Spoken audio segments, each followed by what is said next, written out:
اسلام اور سائنس ایک ایسا موضوع ہے جو صدیوں سے مسلمانوں کے علمی فکری مکالمے کا حصہ رہا ہے۔ یہ موضوع ان سوالات کو جنم دیتا ہے کہ کیا اسلام اور سائنس میں ہم آہنگی ممکن ہے؟ کیا قرآن اور سنت میں سائنسی نظریات کے لیے رہنمائی موجود ہے؟ اور مسلم دنیا نے تاریخی طور پر سائنس کی ترقی میں کیا کردار ادا کیا ہے؟ تفصیلی مضمون پیش کیا جا رہا ہے جو ان تمام پہلوؤں پر روشنی ڈالتا ہے۔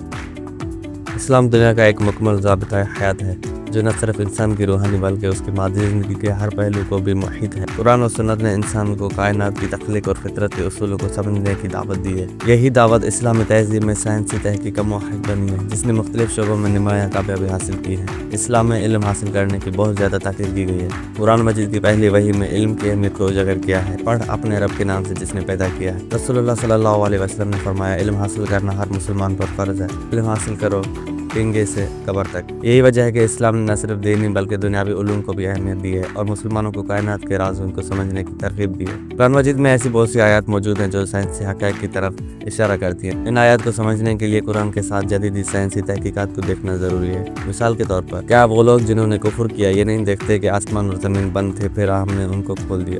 یہ آیت کائنات کی ابتدا سے بگ بینگ تھیوری سے مماثلت رکھتی ہے۔ قرآن میں چاند، سورج اور دیگر سیاروں کے مداروں کے بارے میں بیان کیا گیا ہے اور ہر ایک ستارہ اپنی اپنی جگہ تیر رہا ہے۔ قرآن میں انسان کی پیدائش کے مراحل کو انتہائی تفصیل سے بیان کیا گیا ہے۔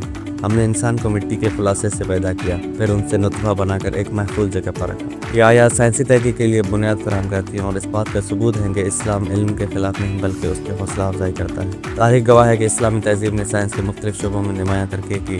خاص طور پر امام جعفر صادق علیہ السلام کے دور کو اسلامی سائنسی انقلاب کا دور کہا جاتا ہے۔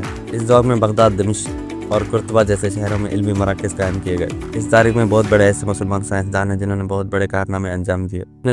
ابن الہیثم کو آپٹکس کا بانی کہا جاتا ہے۔ انہوں نے روشنی اور بصارت کے اصولوں پر تحقیق کی۔ البیرونی نے فلکیات، جغرافیہ اور ریاضی میں بے شمار کارنامے انجام دیے۔ ابن سینا کی کتاب القانون فی الطب صدیوں تک یورپی یونیورسٹی میں پڑھائی جاتی رہی۔ الخوارزمی نے الجبرا کی بنیاد رکھی جسے آج بھی ریاضی کا اہم شعبہ سمجھا جاتا ہے۔ اور بہت سارے ایسے مسلمان سائنسدان تھے جنہوں نے طب اور فلکیات میں بہت بڑی مہارت حاصل کی ہوئی تھی۔ اسلام اور سائنس میں کوئی تضاد نہیں ہے۔ اسلام کی تعلیمات انسان کو تحقیق، تجربے اور مشاہدے کی ترغیب دیتی ہے جبکہ سائنس انہی اصولوں پر قائم ہے۔ البتہ یہ ضروری ہے کہ سائنسی تحقیق کو اخلاقی اصولوں کے دائرے میں رکھا جائے جیسا کہ اسلام سکھاتا ہے۔ اسلام اور سائنس ایک دوسرے کے مخالف نہیں بلکہ معاون ہیں۔ قرآن مجید کی تعلیمات اور مسلمانوں کی تاریخ اس بات کی گواہ ہے کہ اسلام نے ہمیشہ علم اور تحقیق کی حوصلہ افزائی کی ہے۔ آج ضرورت اس بات کی ہے کہ مسلمان اپنی عظیم علمی میراث سے سبق سیکھیں اور سائنسی میدان میں دوبارہ نمایاں مقام حاصل کریں۔